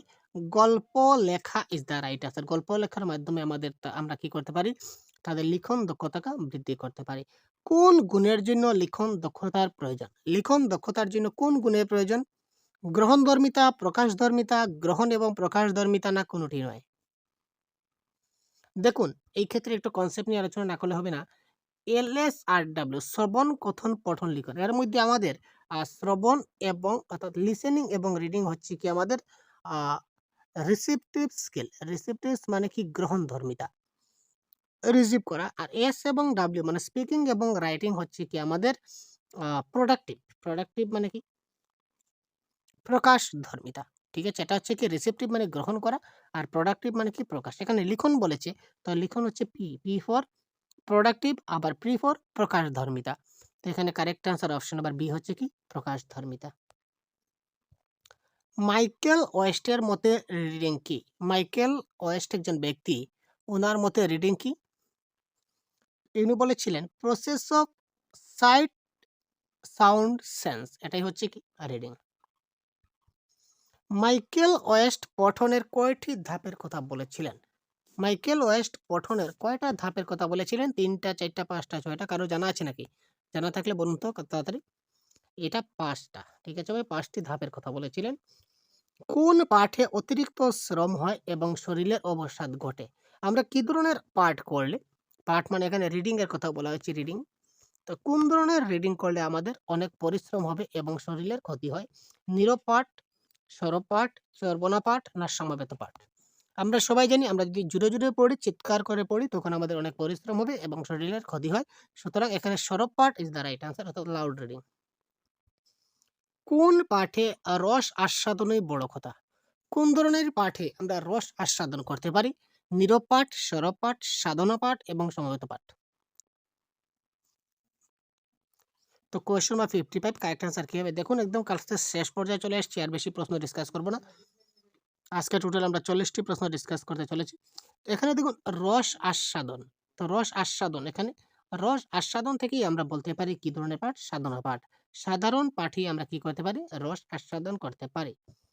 কোন পাঠে শিশু কিশোর শিক্ষার্থীরা নামতা মুখস্থ করে? নামতা যে শিশুদের মুখস্থ করে, নামতা মানে বুঝতে পারছেন তো, টেবল। যেমন টেবল অফ টু আমরা যখন শিখাই, তখন 2 1 যা 2, 2 2 যা 4, 2 3 যা 6, 2 4 যা 8, এইভাবে যে শিখাই, এটা হচ্ছে নামতা। তো এটা আমরা কোন পাঠে শিশুদেরকে আমরা মুখস্থ করাই? সাধনা পাঠ, ধারণা পাঠ, চর্বণা পাঠ না সমবেত পাঠ? এটা হবে সমবেত পাঠ। সবাই মিলে আমরা, যেমন শিক্ষক মশাই একবার বললেন, তারপর সব ছাত্ররা একবার বলবো, বা ছাত্ররা, একটা ছাত্র একবার বলবে, তারপর বাকি সব ছাত্ররা আরেকবার বলবে। তো সুতরাং সেটা হচ্ছে কি সমবেত পাঠ, সবাই মিলে একসঙ্গে সেটা নামতাটা মুখস্থ করানো হয়। মুখের কথার দ্বারা ব্যবহারিক প্রয়োজন মেটানোর জন্য মানুষকে কত পরিমাণ শব্দ শিখতে হবে? ওয়াও! আমরা যে মুখের কথার দ্বারা ব্যবহারিক যেটা আমাদের প্রয়োজনটা মেটানোর জন্য আমাদেরকে কত পরিমাণ শব্দ আমাদের শিখতে হয়? ২,৫০০ থেকে ৩,০০০। দেখুন অপশন নাম্বার ডি, ২,৫০০ থেকে ৩,০০০ শব্দ আমাদেরকে শিখতে হবে যদি আমাদের ব্যবহারিক প্রয়োজন মেটাতে চাই। সুন্দর হাতের লেখার বৈশিষ্ট্য কয়টি? সুন্দর হাতের লেখার বৈশিষ্ট্য হচ্ছে ৩টি। ৩টি কি, কি? আমরা ডিসকাস করব। আমাদের ক্লাসে সবসময় পাবেন আপডেট। শিক্ষার্থীরা সঠিক উচ্চারণ করেছে কিনা না সেটা কোন পাঠের দ্বারা বোঝা যায়? শিক্ষার্থীরা সঠিক উচ্চারণ করছে কিনা না সেটা কোন পাঠের দ্বারা বুঝতে পারবো? নীরব পাঠ, সরব পাঠ, সমবেত পাঠ এবং ধারণা পাঠ। এটা কারেক্ট আনসার হবে। সঠিক উচ্চারণ, যখন প্রনাউন্সিয়েশন বুঝবো, যখন আস্তে একদম সাইলেন্টলি যখন মনে মনে পড়বে, তখন কি পড়ছে কি না আমরা কি বুঝতে পারবো? না। উচ্চারণ ঠিকঠাক করছে কিনা না আমরা বুঝতে পারবো না। সুতরাং সে যদি লাউডলি পড়ে, জুড়ে জুড়ে পড়ে, তখন সে কি পড়ছে, তার উচ্চারণ ঠিক হচ্ছে কিনা না সেটা আমরা খুব তাড়াতাড়ি বুঝতে পারি। তো আজকের ক্লাসের সর্বশেষ প্রশ্ন, সুন্দর হাতের লেখার বৈশিষ্ট্য কি? এখানে দেখুন আগে বলেছিলাম সুন্দর হাতের লেখার বৈশিষ্ট্য কয়টি? ৩টি। এবার দেখুন ৩টি কি, কি? সুন্দর হাতের লেখার বৈশিষ্ট্য স্পষ্টতা হতে হবে, দ্রুততা হতে হবে এবং সমরূপতা হতে হবে। লেখাটা স্পষ্ট হতে হবে। লেখার মধ্যে একটা স্পিডনেস থাকতে হবে। তারপর সমরূপতা, লেখার যে সাইজগুলা সবগুলা সমান হতে হবে। সুতরাং উপরের সবগুলি এই ক্ষেত্রে কি কারেক্ট আনসার। ঠিক আছে ভাই? সুন্দর হাতের লেখার বৈশিষ্ট্য হলো, এখানে স্পষ্টতা, দ্রুততা, সমরূপতা না সবগুলি? এখানে কারেক্ট আনসার কি হবে দেখুন, সুন্দর হাতের লেখার বৈশিষ্ট্য কি? এই ধরনের প্রশ্ন কিন্তু আমরা এক্সাম হলে কিন্তু অনেকবার দেখতে পাই। ঠিক আছে ভাই? সুন্দর হাতের লেখার বৈশিষ্ট্য, তো সুন্দর হাতের লেখা হতে গেলে লেখাটা স্পষ্ট হতে হবে, লেখার দ্রুততা থাকতে হবে, তারপর লেখার সমরূপতা মানে লেখার যে সাইজ বা অক্ষরের যে সাইজগুলো আছে সেগুলো সবগুলো সমান হতে হবে, লেখাগুলো স্পষ্ট হতে হবে, লেখাগুলো মোটামুটি একটু স্পিডে লিখতে হবে। সুতরাং উপরের সবগুলো ইজ দ্য রাইট আনসার। তারপর দেখুন, ভাষা শিখনের দ্বারা জ্ঞানের প্রয়োগ কয়টি নৈপুণ্যের উপর নির্ভর করে? কি হবে কারেক্ট আনসার? আপনারা কমেন্ট করুন তো ভাই। ভাষা শিখনের দ্বারা জ্ঞানের প্রয়োগ কয়টি নৈপুণ্যের উপর নির্ভর করে? ৩টি, ৪টি, ৫টি না ২টি? এক্ষেত্রে কারেক্ট আনসার হবে ৪টি। কি কি ৪টি আমরা পরবর্তীতে বলবো। যথাযথ উচ্চারণ মানে কি? তো যথাযথ উচ্চারণ মানে কি বলুন তো? মোটামুটি উচ্চারণ করা, ভেবেচিন্তে উচ্চারণ করা, বর্ণটির সঠিক উচ্চারণ করা না প্রচলিত রীতিতে উচ্চারণ করা? কারেক্ট আনসার কোনটি হবে? Question number 62। খুব তাড়াতাড়ি কমেন্ট করুন। যথাযথ উচ্চারণ মানে কি? আমরা যে উচ্চারণ বলে থাকি তার যথাযথ উচ্চারণ মানে কি? তো মোটামুটি উচ্চারণ করা, ভেবেচিন্তে উচ্চারণ করা, বর্ণটির সঠিক উচ্চারণ করা না প্রচলিত রীতিতে উচ্চারণ করা? বহুত বড় ভাই। আপনারা যারা অপশন নাম্বার ডি দিয়েছেন অসংখ্য ধন্যবাদ। কারেক্ট আনসার ভাই আপনাদের প্রচলিত রীতিতে উচ্চারণ করা। কিসের মাধ্যমে ভাষার ধ্বনিতময় রূপ প্রকাশ পায়? কিসের মাধ্যমে ভাষার ধ্বনিতময় রূপ প্রকাশ পায়? শোনাও বলা, শোনাও বোঝা, বোঝাও দেখা, দেখাও শোনা?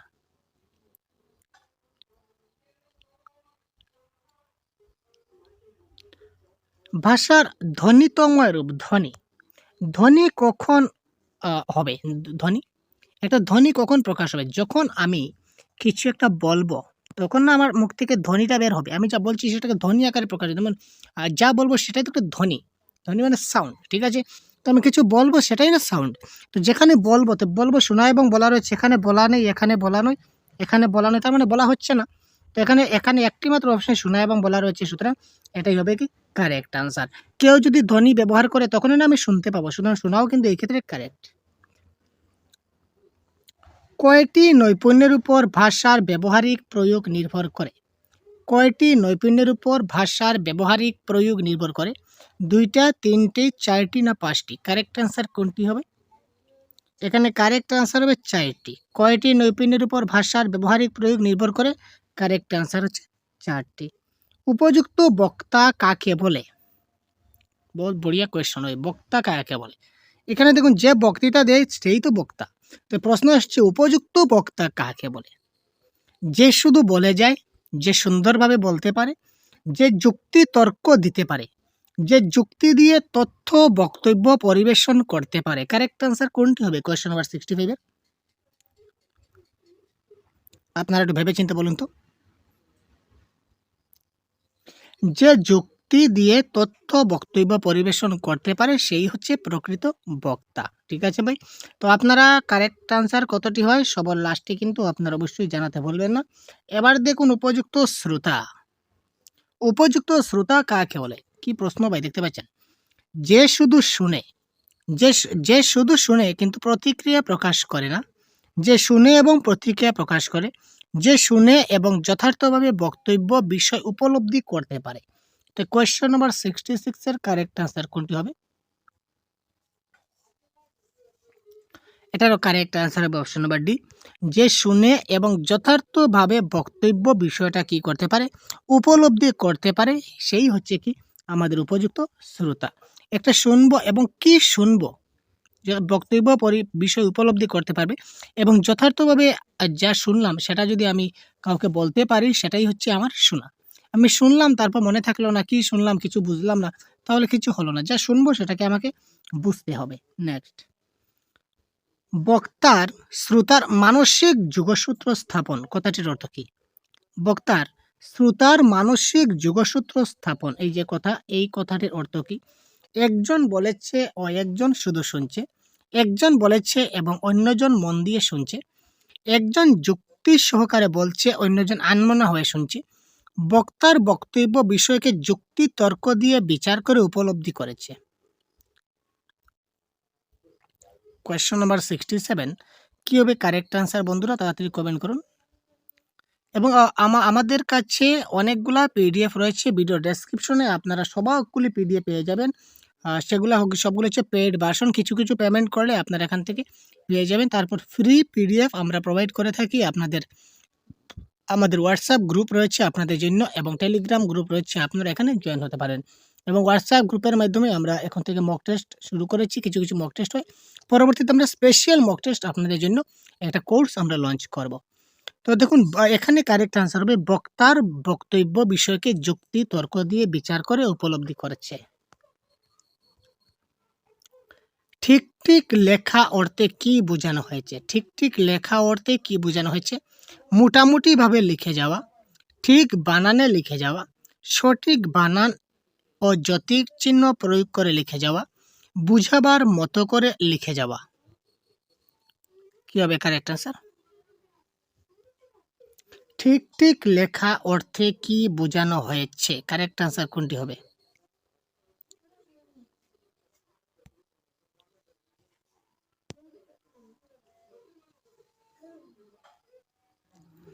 এটার ঠিক ঠিক লেখা অর্থে সঠিক বানান হতে হবে এবং যতিচিহ্ন প্রয়োগ করে যদি লেখা হয় তো সেটাকে আমরা বলবো ঠিক ঠিক লেখা হয়েছে।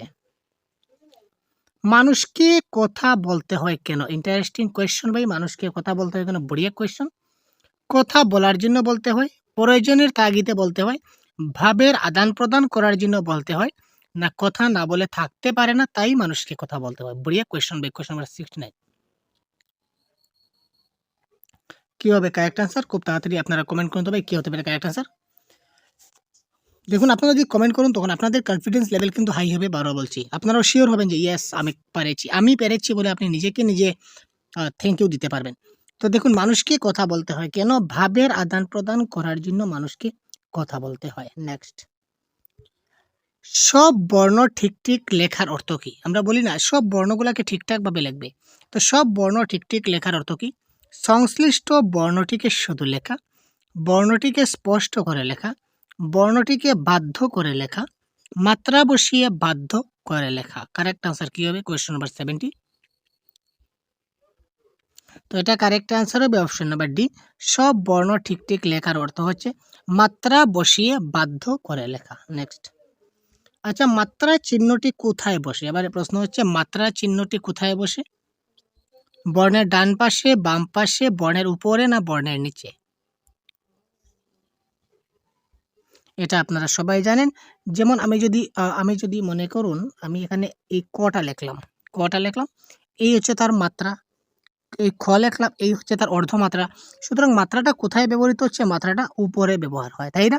সুতরাং এখানে বর্ণের উপরে ইজ দ্য রাইট আনসার।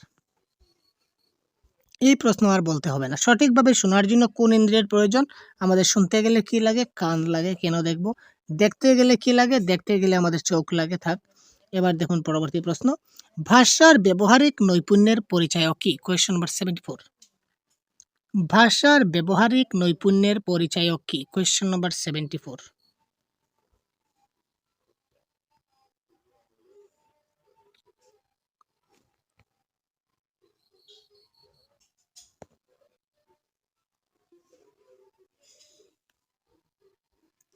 ভাষা ব্যবহারের নৈপুণ্যের পরিচয় হচ্ছে অর্থযুক্ত বাক্য বলা। কেউ যদি অর্থযুক্ত বাক্য বলে তো সেটা তার কি হচ্ছে? ভাষার ব্যবহারের দিক দিয়ে সে ব্যবহার করতে পারছে। ভাষাটা সে যদি কেউ বাক্য সুন্দরভাবে বলতে পারে তখন আমরা বুঝবো যে তার ভাষার ব্যবহারে তার নৈপুণ্যতা রয়েছে। নেক্সট, শিক্ষার প্রাথমিক শর্ত কি? বড়িয়া কোয়েশ্চন নাম্বার। আজকে সবগুলো প্রশ্নই বড়িয়া লাগছে ভাই। আপনাদের কেমন লাগছে বলুন তো ভাই? 75। শিক্ষার প্রাথমিক শর্ত কি? ভাষা ও ব্যবহারের দক্ষতা অর্জন, শোনার দক্ষতা অর্জন, বলার দক্ষতা অর্জন, বলা ও শোনার দক্ষতা অর্জন। তো শিক্ষার প্রাথমিক শর্ত হচ্ছে ভাষা ও ব্যবহারের দক্ষতা অর্জন ইজ দ্য রাইট আনসার। ভাষা ও ব্যবহারের দক্ষতা অর্জন হতে হবে, এটা হচ্ছে কি শিক্ষার প্রাথমিক শর্ত। শিশু ভাষা শেখার করকম পর্যায়ে কথা বলা হয়েছে? শিশু ভাষা শেখার কয়টি পর্যায়ে কথা বলা হয়েছে? 3 প্রকার, 4 প্রকার, 8 প্রকার না 10 প্রকার? এটা হচ্ছে 10 প্রকার। শিশুর আনন্দময় ভাষা শিখন পর্ব শুরু হয়। শিশুর আনন্দময় ভাষা শিখন, শিশুরা ভাষা শিখে, আনন্দ সহকারে ভাষা শিখে কবে থেকে? 1 বছর বয়স থেকে, 3-4 বয়স থেকে, 3-4 বছর থেকে, না 5-6 বছর থেকে, না 6-7 বছর বয়স থেকে? কোয়েশ্চন নাম্বার 77 এর কারেক্ট আনসার কি হবে বলুন তো ভাই? 1 বছর বয়সে শিশুরা অনেক ছোট থাকে, কোনো কিছু বুঝতেই পারে না। 3-4 বছরে তারা ভাষা শিখতে খুব মজা পায় এবং তার আনন্দ সহকারে ভাষা শিখে আপনি যা বলবেন সেটা সে আপনার সঙ্গে সঙ্গে রিপিট করবে। সে রিপিট করবে কেন? তার মজা লাগে তাই সে রিপিট করবে। শিশুরা কোন ধ্বনি আগে আয়ত্ত করতে সক্ষম হয়? শিশুরা কোন ধ্বনিটা আগে আয়ত্ত করে? স্বরধ্বনি, ব্যঞ্জনধ্বনি, স্বর ও ব্যঞ্জনধ্বনি না কোনোটাই নয়? শিশুরা কোন ধ্বনি আগে আয়ত্ত করতে সক্ষম হয়? এটা হচ্ছে প্রশ্ন। কোয়েশ্চন নাম্বার 78 এর। সবের আগে স্বরধ্বনি। সবের আগে কি উচ্চারণ করে? তার স্বরধ্বনি। ভাষা ও বিজ্ঞানীগণ ভাষা আয়ত্তীকরণের ক্ষেত্রে শিশুর কয়টি কৌশল চিহ্নিত করেছিলেন? ভাষা ও বিজ্ঞানীগণ অর্থাৎ ভাষা বিজ্ঞানীগণ ভাষা আয়ত্তকরণ। তো আয়ত্তকরণ কি? ল্যাঙ্গুয়েজ অ্যাকুইজিশন এবং ল্যাঙ্গুয়েজ লার্নিং। আমরা কনসেপ্টের ক্লাসে দিয়েছি, যদি জানা না থাকলে অবশ্যই দেখে নেবেন আমাদের কনসেপ্টের ক্লাস। তো এখানে তিনি কয়টি কৌশল বলেছিলেন? এখানে তিনি বলেছিলেন 3টা কৌশল। 3টি কৌশল কি কি আমরা সেই ক্লাসে বলে দিয়েছি। কত বছর বয়সে শিশু প্রচুর শব্দ আয়ত্ত করে? মোটামুটি শিশুর একটা প্রচুর শব্দ তারা আয়ত্ত করে নেয় কয় বছর বয়সে? কারেক্ট আনসার 5 বছর বয়সের মধ্যে তারা প্রচুর শব্দ আয়ত্ত করতে সক্ষম হয়। এবার দেখুন 1.5 বছর বয়সে শিশুরা কিভাবে কথা বলতে চায়? 1.5 বছর শিশুর যখন বয়স হয় তখন তারা কিভাবে কথা বলতে চায়? 3টা শব্দযুক্ত, 1 শব্দযুক্ত, 2 শব্দের না 4 শব্দের? তো কি হবে কারেক্ট আনসার বলুন তো ভাই? 1.5 বছর বয়সে শিশুরা কিভাবে কথা বলতে চায়? কোয়েশ্চেন নাম্বার 81, এটা কারেক্ট আনসার হবে 2 শব্দ বিশিষ্ট। ভাষা আয়ত্তীকরণের একটি উপাদান হলো, ভাষা আয়ত্তীকরণের একটি উপাদান কি? ঘরবাড়ি, খেলার মাঠ, পরিবেশ না চাষের জমি?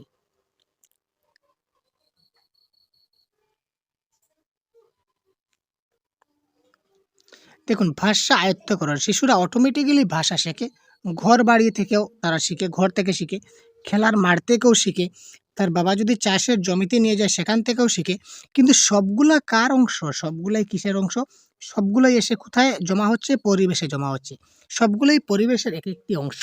সুতরাং যেহেতু পরিবেশ অপশন আছে, সুতরাং ঘরবাড়িও পরিবেশের মধ্যে পড়ছে, খেলার মাঠও একটা পরিবেশ শিশুর ক্ষেত্রে, চাষের জমিও একটা পরিবেশ। সুতরাং কারেক্ট আনসার এখানে কি? এখানে গুরুদেব কি? গুরুদেব সবচেয়ে মহান। ডনকে, ডন হচ্ছে পরিবেশ, এখানে পরিবেশ হচ্ছে ডন।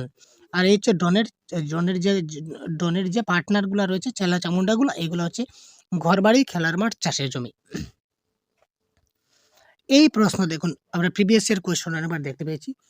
কেবল মানব শিশুই ভাষা শেখার জন্মগত ক্ষমতার অধিকারী, এই কথাটি কে বলেছিলেন? আপনারা অনেকে জানেন ভাই এই প্রশ্নের কারেক্ট আনসার।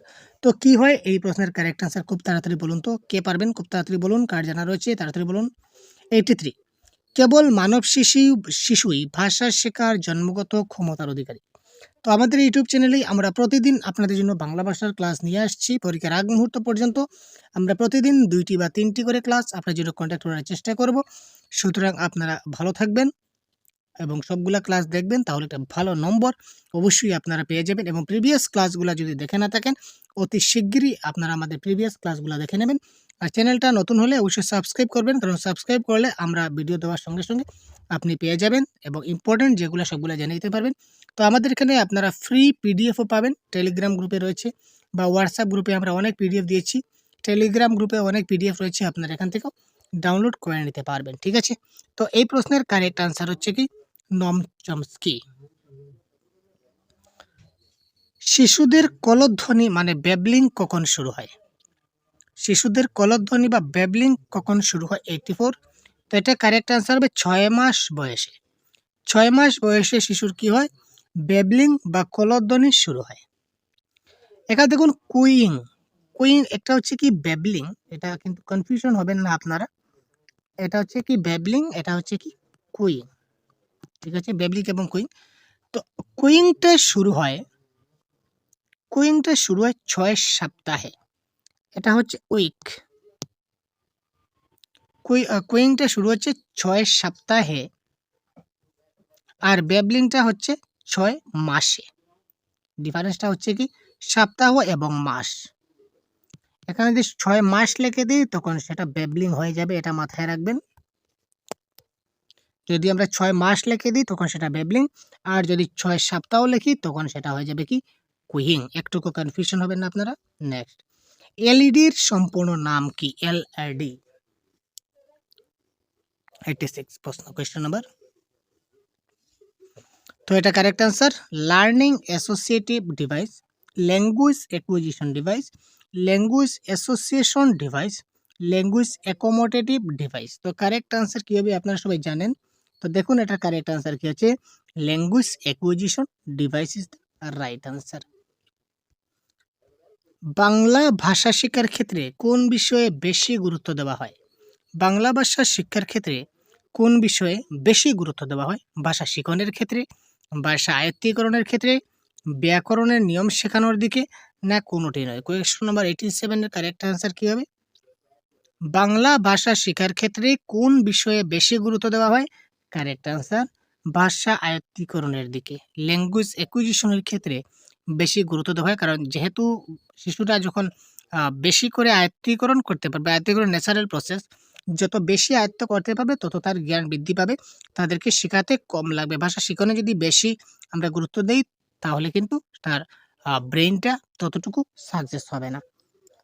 ভাষার আয়ত্তীকরণ হলো একটি সচেতন প্রক্রিয়া, একটি নিয়ম সর্বস্ব প্রক্রিয়া, একটা অচেতন প্রক্রিয়া, না একটা স্বাভাবিক প্রক্রিয়া? Question number 88।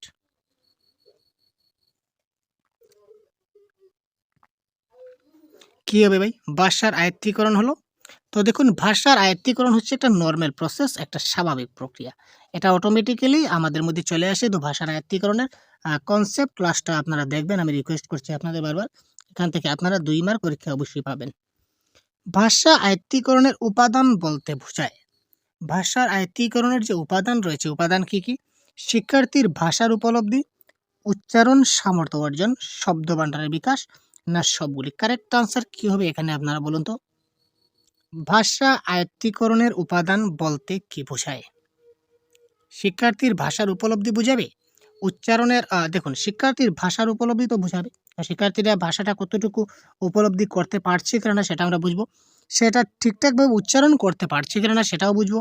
তার ফলে তার যেহেতু উচ্চারণ করতে পারবে, শব্দ একটা যখন উচ্চারণ করবে শিখবে তখন তার শব্দ ভান্ডারের বিকাশ হবে। সুতরাং সবগুলি ইজ দ্য রাইট অ্যান্সার। তো দেখুন এবারে শেষ প্রশ্ন। শিশুর ভাষা আয়ত্তীকরণের ক্ষেত্রগুলি হলো ধ্বনিতত্ত্ব, রূপতত্ত্ব, শব্দভান্ডার, বাক্যতত্ত্ব, শব্দার্থ, না সবগুলি? Question number 90। এই ক্ষেত্রে কারেক্ট আনসার কি হবে? শিশুর ভাষা আয়ত্তীকরণের ক্ষেত্রগুলি কি, কি? শিশুর ভাষার যে আয়ত্তীকরণ হয়, আয়ত্তকরণের ক্ষেত্রগুলি কি, কি? ধ্বনিতত্ত্ব, রূপতত্ত্ব, শব্দভান্ডার, বাক্যতত্ত্ব, না শব্দার্থ, না সবগুলি? কারেক্ট আনসার কি? অবশ্যই কারেক্ট আনসার কি হবে? সবগুলি হবে। ধ্বনিতত্ত্ব, রূপতত্ত্ব থাকতে হবে আয়ত্তীকরণের ক্ষেত্রে, শব্দভান্ডার থাকতে হবে, বাক্যতত্ত্ব এবং শব্দার্থ থাকতে হবে। ঠিক আছে ভাই? তো পরবর্তী ক্লাসে আবার আমরা কথা বলবো। তো তখন ভালো থাকবেন, সুস্থ থাকবেন, আমাদের সাথে থাকবেন। পরবর্তী ক্লাস আপনার জন্য খুব শিগগিরই নিয়ে আসছি। ধন্যবাদ।